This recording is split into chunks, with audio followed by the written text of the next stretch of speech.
what is the threat from these missiles or any other land-based anti-ship missile capacity that they have to our fleet? The way to think about this is that the Iranian naval bases and those naval bases that are actually in the Gulf are not really hugely relevant apart from Bandar Abbas.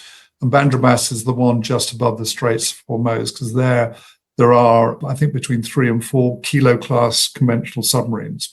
So I wouldn't worry too much about the ones actually in the Gulf. And those could actually be, I could imagine those being military targets. The issue, I think, is that surface-to-surface missiles can be fired from alongside. You do get quite a lot of range. We'll have a look at the next slide in just a second. But before we do, it's just worth talking a little bit about those kilo-class submarines. They're Russian submarines built in the 90s. They're effective submarines. And although they're not nuclear, that's their disadvantage. The advantage is they're very difficult to detect. So I spent a lot of my time in the Falklands War hunting for submarines which we didn't actually find, but just we were doing it in a defensive way.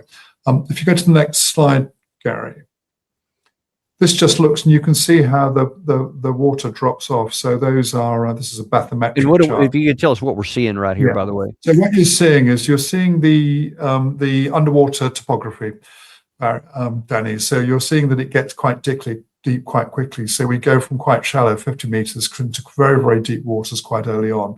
Now, why that matters is that actually deep waters is not really the operating territory of conventional submarines. They prefer to be in shallow waters, whereas for nuclear submarines, that is the operating territory. So those areas which are quite close are actually places where, in those deep waters, are places where I could comfortably operate Americans' nuclear submarines, SSNs as they're known, because I would expect that there'll be very little threat to them from the Iranians. The question mark, though, and if you go to the next slide, Gary, the question mark just is the extent to which I have to defend against these. This is just purely for interest, but actually for carriers, wind matters. So because the carrier to launch is generally turns into wind, makes its launch and then turns back. Fortunately for this operation, the winds are coming from the north to the south. This is predominant winds at this time of year. If you go to the next slide, please, Gary. And here I've just put in, you see, we've talked about those areas, Danny. You can see SSN stands for the nuclear submarine, so that could be an operating box for the nuclear submarine. And I put 2 possible boxes, and this is very, very quick and dirty, Danny, but the possible box for the carriers, it carry either in box A or box B, and either box A, I'm a little bit closer to Iran, and I don't have to fly over Omani airspace. So it depends, and whereas box B, I'm a little bit further away, but I can fly over Omani airspace, so I'm a little bit further away and more difficult to attack. What I want to have in box A is I want to have forces ahead of me, so I've got pickets, so to make sure that I've got E3 aircraft up, giving me long-range air detection, so that I won't get. I've got early warning of anything that's coming at low level over the horizon, and also I want cap stations, so a couple of jets on probably 2 cap stations, which allow me to get that early warning and to do something about it. Submarines, they don't have to worry about air attack, of course, and I don't think that the forces that are available to the Iranians really material there. But you can see what a limited place area you've got to attack into Iran with that carrier group, Danny. And also how far away Tehran it is itself. I haven't worked it out, but it's probably about 750 miles. So going feet dry, which means as you go over the coastline, you've still got probably the best part of half of Europe to fly over Iran before getting to Tehran, if that was one of your targets. So you can see there's a limit there, and I would certainly not want to do it without clear objectives and a willingness in those objectives to risk American naval aviators. You certainly wouldn't want to go that deep over land, if at all, without actually increasing your chances of losing aircraft. And again, as soon as you lose aircraft, you've then got the difficulties with recovering the aircrew and so on. So I'd be pretty reluctant unless I had. Let's look at the air component of this. Yeah. Can you tell us a little bit about what the payload is that the F-18s and the F-35s can deliver, how far the ranges of the missiles once they're launched, and then really also what is the risk to the aircraft of the Iranian air defense systems throughout the country from those carrier launch sites? Well, the bombs. I'm not an expert on the missiles, but I would imagine the standoff missiles are probably between sort of 1,600 miles. The bombs, which are JDAMs, which is a guided bomb, I would guess that the range, you need to be at high level, but I guess the range is between 10 and sort of 30 miles with a JDAM. It's a bomb which drops off the aircraft and is then guided. It's a dumb bomber which is guided to the target. But the key thing, I think, is that I'd be very nervous about the S-300s and the S-400s. That's where it's the aircraft that really matter here are the Growlers. The Growlers are actually carry significant electronic warfare capability for jamming, and the Americans are very good at this in a way which I've admired. The British used to think it was a very good idea to go in low levels so you'd miss all the air defense missiles. That didn't go so well in Iraq. 6 of them got shot down, the tornadoes, and then they very quickly realized that getting back up to high level and using jamming, which the Americans pretty much perfected during the Vietnam War, was the best way to do it. But even with jamming, you get to the stage where you can be saturated. So I'd be worried with significant, unless I'd taken out those S-300s and S-400, I'd be worried that sooner or later I'd start losing aircraft. And what is the, I guess, the capacity for offensive to take out the S-300 and S-400s, but like as your primary target, initial targets? Obviously, that's what anyone would want to do. But what are the limitations to that, and how does the defender mitigate against having all of their air defense missiles batteries taken out right away? Yeah, I mean, this is known as SEAD, suppression of enemy air defense, and a number of ways to do it. But I mean, the generally, I mean, a good example is that used to call the HARM missile, I think it was, that the Americans used to use. But as soon as you get to a position where actually air defense radar is operating, and as soon as you can see the air defense radar operating, is to fire an anti-air defense missile, which tracks down the air defense radar and takes out the battery. And that's a terribly simplistic way of describing what actually happens. But that's one of the general principles. And of course, the other way you can do it, of course, is that if you know the lat and long of the missile, even without it, and so let's say you've got other means of targeting it, could be laser from special forces or something like that, then that's another way of doing it. But again, I would expect the Iranians to be ready for this. They've been through this once before. They know that they've had the riots, and then they know that they've had special forces types of forces involved from Israel actually engaging Iranian batteries, which surprise them and engage them at quite low levels. So I would expect those to be much better prepared, and also to be able to do two things. Firstly, to move, and the second thing is to actually have them undercover and then take them out when you need. So open question, but I would not think it's not a done deal that you can slowly but surely take out all of the air defense and then assume you get to a situation of air superiority. I would think it would be, if you could achieve that even with much more significant forces in sort of 6 to 12 days, I think you'd be doing well. So this feels to me, certainly on the southern side, where the carriers be operating, it's a force which is on the margins of being able to achieve or to be achieved with a high degree of certainty, proper suppression of enemy air defense in the southern parts of Iran. And so whether that is successful or not, what is the risk to American sea power, to the aircraft carrier, to the destroyers? How good are the ship defenses, and how good are the Iranian anti-ship missiles? I think the Iranian anti-ship missiles have generally been from Russian missiles. And Russians, they may be more recently developed, but they're generally reasonable, is what I would say. But I think there's a big open question. So those missiles which are operating in the way that classic Russian missiles have, either low level or sort of medium level, are well within the capabilities of the forces that you've seen. I think the open question is the ballistic missiles that the Iranians have been developed, and whether or not they've got hypersonic missiles. I often hear people say, "Oh, we're going to lose carriers because they're ballistic missiles against which they have no defense, or hypersonic missiles against which they have no defense." I still think that's an open question, because what a carrier has, which a land airfield doesn't, is the ability to move its location, and it moved its location at speed. So, with a ballistic missile, you fire it at a lat and long, and if it gets shot down, it gets shot down. With a carrier, you have to know much more cleverly where you're shooting at. So you need initial location to be shooting at, and then you need probably mid-course guidance to make sure that you've adjusted to any changes that the carrier had made then the sort of few minutes after you've fired it. And then there's what's called terminal guidance.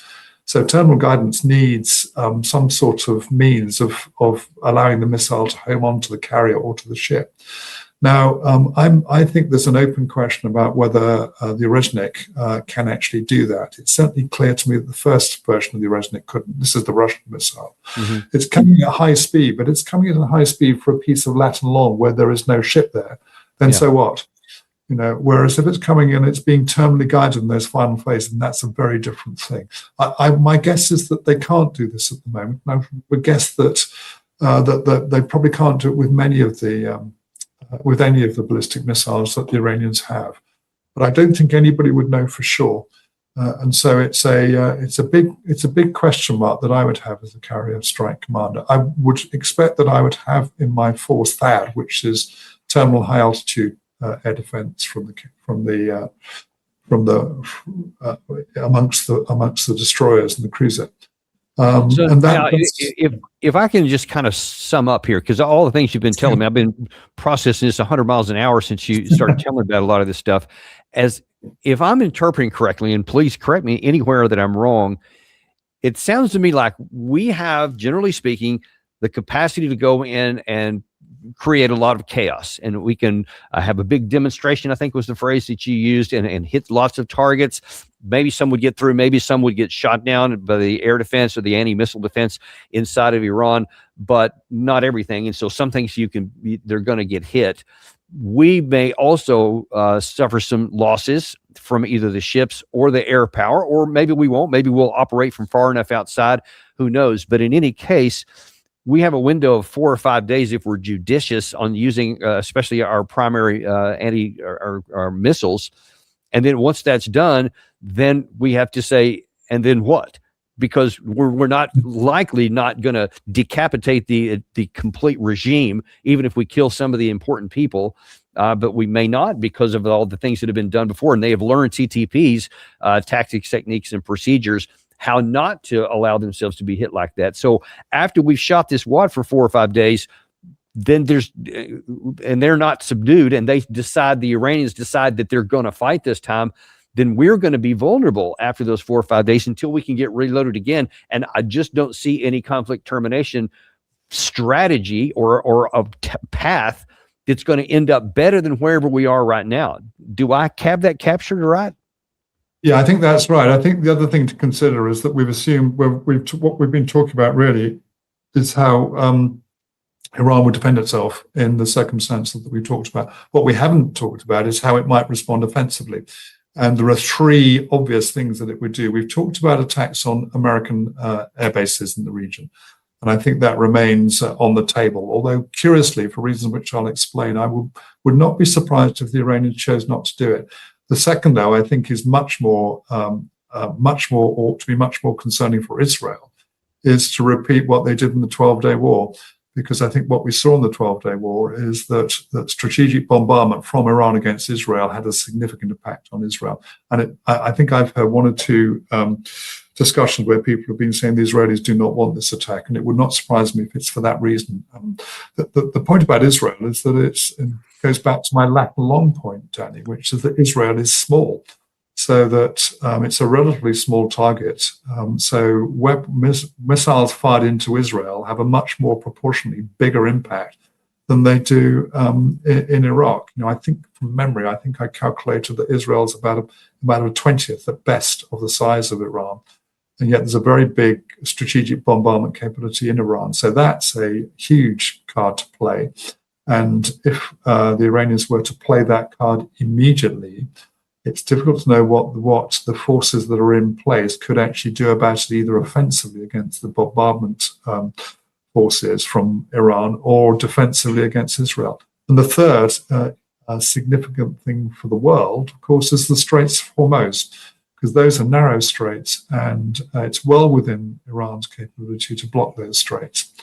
If you mind those straits or use weapons against vessels transiting those straits, the impact on the world energy supplies would be, I would hesitate to use the word catastrophic, but it would be extremely significant.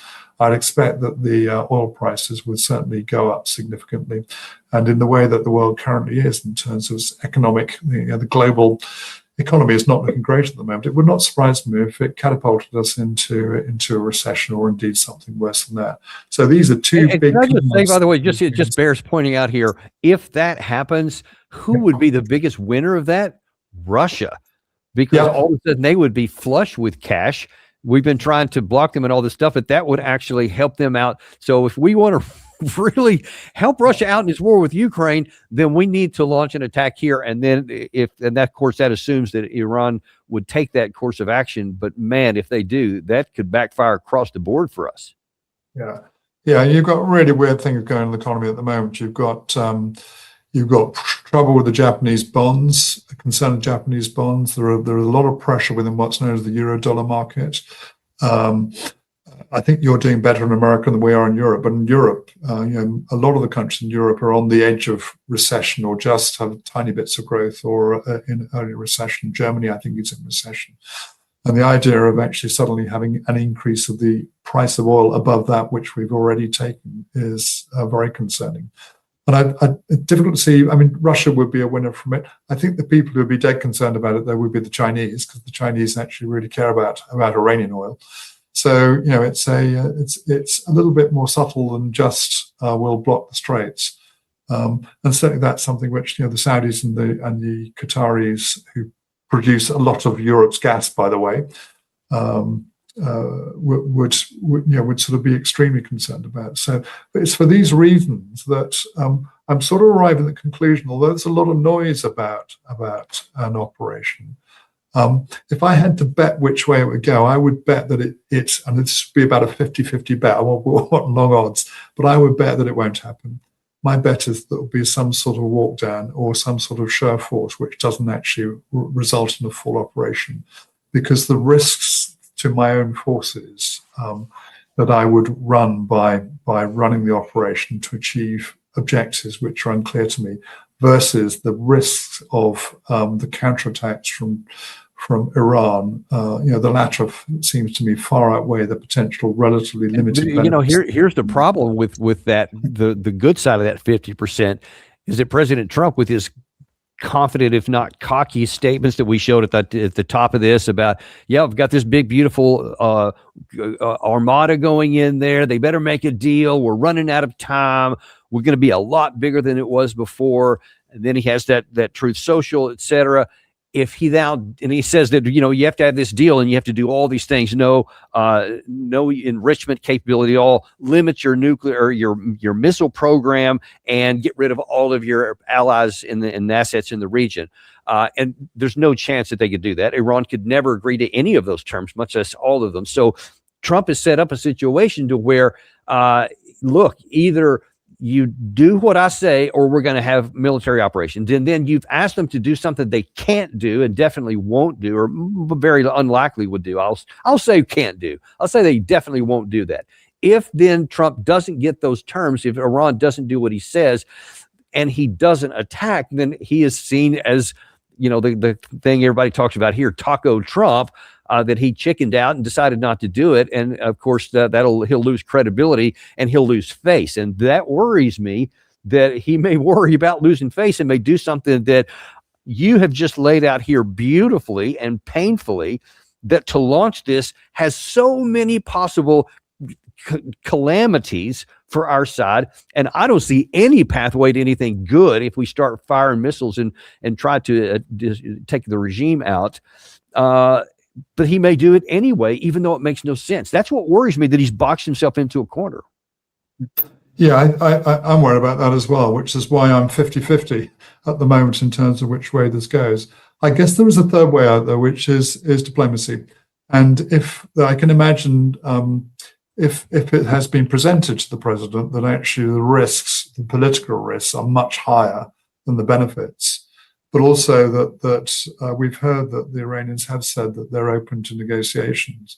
That actually, if the third path, which is a path, well, let's start talking about this, then allows people to just calm down a bit and sort of starts to settle back into it. And who knows, we might eventually get back to where we were before the P6, I think it was called. I can't remember what that stands for now, Danny. But before we might get back to the P6, which ironically Trump actually pulled out of in the first place. So who knows? But it's that sort of thing would actually it would mean there was much less risk to the global economy, much less risk to the state of Israel. Because I do believe this time round that if actually if the Iranians are attacked, that they would go for the jugular. And who knows what the other states around Israel might think. We know that the relationships between Turkey and Israel are not great.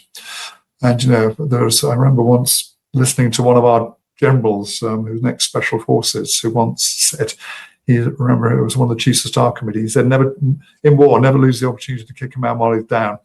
And, if Israel's down, who knows what's going to happen with Hezbollah, with Hamas, with the Houthis, Turkey, who knows? Hezbollah in Iraq, because they're all talking about that they may join into this. And if they see Israel start to stumble, if they see the U.S. start to stumble, then I think that the chance of them getting involved is even higher. Whereas if all of a sudden it was a U.S. strength or Israeli strength, then I think like before they'd stay out. But that's the risk you run, is if you take a chance here and you start to stumble, then you could find yourself with even more ankle biter enemies on top of this. Everything to lose, Steve, nothing to gain here, unless you see it differently. I know, and I would guess that the people who could make a difference here, this might sound sort of perverse, but are the AIPAC lobby. Because if I was in the AIPAC lobby, no matter how passionate I was about Israel, and I heard what we've been talking about, which comes basically from logical operational analysis, I would be thinking twice, and I might want to have a word with those in the White House and say, we're not really. Well, you know what? We'll get a pretty good idea of if that's happening or not, because right now the biggest advocates for this in the United States side is Mike Pompeo, who is huge inside the AIPAC circle, Jack Keane, and Lindsey Graham, and they have just been beside themselves in advocating that it's got to be. Oh, there's no question, Mike Pompeo said a couple of days ago, definitely have to be a regime change. No diplomacy is possible. You can't negotiate with these guys as strident as anybody has ever been. Now, if he starts coming out and saying, but diplomacy isn't all bad, or some of these other guys, then I think that we have a good shot that your good 50% may predominate, and maybe we won't do this. So that's the I guess the things I'm going to be watching for that could show which 50% we're going to get. I mean, the question for all of those three, and as I'm listening to them equally, I'm thinking, goodness me, has anybody ever done any operational analysis amongst these guys? But it's not hard. I would just like to think that they would actually be able to somebody will be able to explain to them, because actually at the moment you just get the sense of ideological warmongering. Iran are bad people, so therefore we need to take it out. And the first principle in any military intervention, if you're thinking about it, is first do no harm. And the amount of potential harm that we can done in this. I mean, how many successful military interventions have we done over the last 25 years, Danny?